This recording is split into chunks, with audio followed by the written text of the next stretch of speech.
What is up, YouTube? I'm back at it again, and today we're gonna talk about Drake's More Life. So I've been listening to the album now for about a week to two. I did not want to make it a review on it so quick. I mean, I would take this more as a first impressions and initial review. I've seen a lot of talk about this album and I just want to throw my 2 cents in because why not? Alright, so ever since this album came out, I've noticed there's been like a general consensus of like 50-50 when it comes to the public.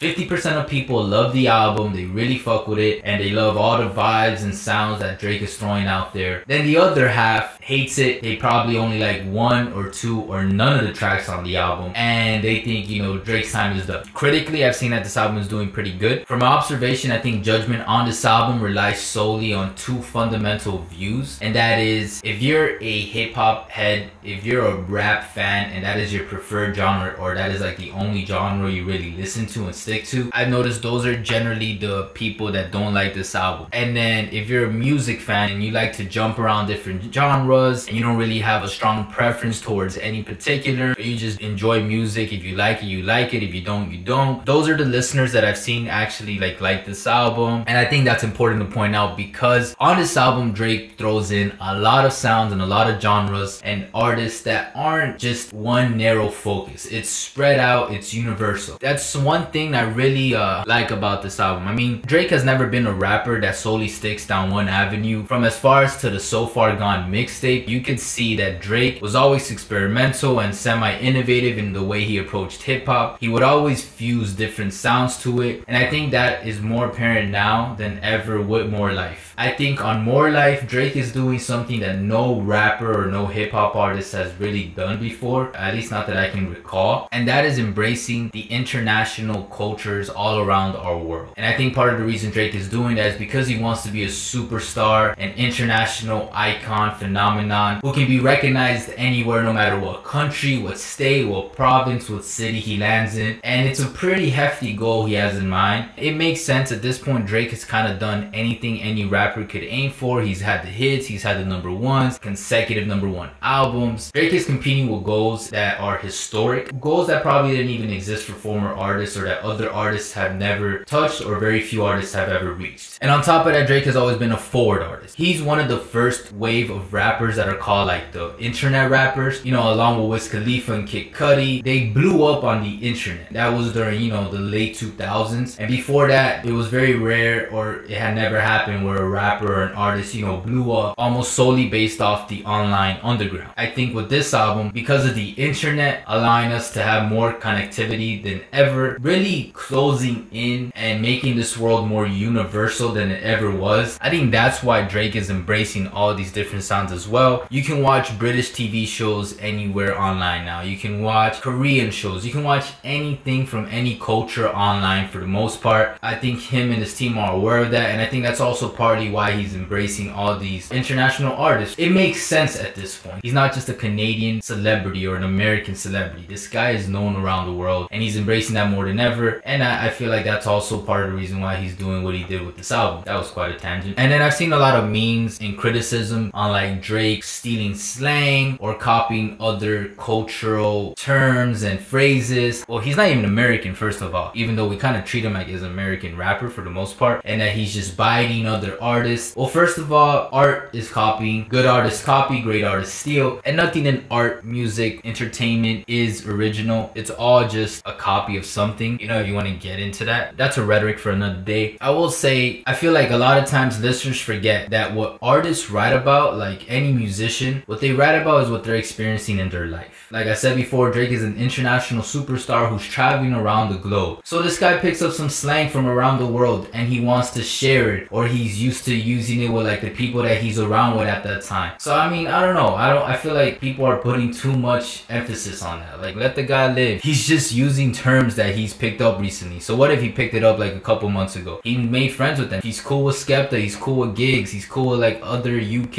or Caribbean artists. You get what I'm saying? Like, it's what he's experiencing in his life right now. So he's going to write about it. I'd much rather him write about stuff that he's actually experiencing and being transparent with his music than pretending he's from the streets, but it's not what he's exposed to recently. You get me? And that's another thing. I feel like a lot of the criticism from this album, I can see the general American listener not fuck with it because he brings so much grime scene. And for those who don't know, grime scene rap is like huge in the UK and around the world. I was introduced to it 2 years ago by 2 New Zealanders. They put me onto it. I didn't pick it up heavy, but I was at least aware of it by then, by 2014. So I was a little bit more aware of the sound before Drake just like pushed it down our throats with More Life. But I don't hate it. I think some of it actually shines on More Life. I can see why the general American listener might not like it. It's not what they're used to, and usually Americans are a little more closed off when it comes to listening to music. I'm talking about in a general aspect. That doesn't mean every American out there, by the way. Like, the general rap listener is not going to fuck with it. Maybe the accent or the terms or whatever. It is what it is, and I think that's part of the reason why this album has some negative reviews on it from other people. I mean, I've seen on Twitter and I've heard from other friends that like they weren't fucking with the vibe. But then the other day I was in line and there was this girl from London. She brought up the whole grime scene and she was saying how like, oh, Americans are slacking. Like, yo, this is what's popping right now in London. This is what's popping around the world if you go to other countries. And then she brought up More Life and she actually really praised the fact that Drake was putting it out there. So instead of the ulterior perspective of people saying that he's biting it, she embraced the fact that she was sharing that culture and sharing that slang and spreading it and exposing it for more listeners to pick up on it and maybe find the grime scene by themselves and eventually pick it up. Like I said, it's all based on perspective on this album. I just wanted to make a video about it to, you know, help people be aware of it if it helps. I personally like it. I think the Skepta interlude, although it had to grow on me, is one of the shining moments on the album. And one part that I really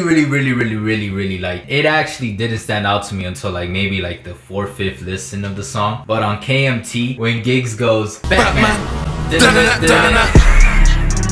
I'll probably just put an audio sample to it. That's dope, yo. Like, I can see why some people don't fuck with it, but I fucking thought it was dope. He brings up Batman. He uses the TV show sound effect from like the early Batman. And then right after he says the sound effect, boom, the beat just drops and the bass kicks in and the drums kicks in and it's like, what? I don't know. I thought that was dope. And yeah, that whole international influence has helped Drake produce songs that he never would have produced before. Some of the songs that have been his best hits, like One Dance, like Passion Fruit. Yo, I'm telling you, Passion Fruit is definitely going to be a Billboard Top 10. I don't know if it'll reach #1. I definitely can see the potential being there, but when it comes to #1, there's so many factors that come into it, like timing and what other artists might release a single, this and that. That song is definitely going to be like up there. It'll be like One Dance. I don't know if it'll reach One Dance potential, but dude, that song rides. So yeah, this video is way too long. I'll just end this video right here. Just make it focused on the fact how the different perspectives on More Life can change the judgment of More Life. Most people are gonna overlook it, whatever. I made a video about it. That's cool.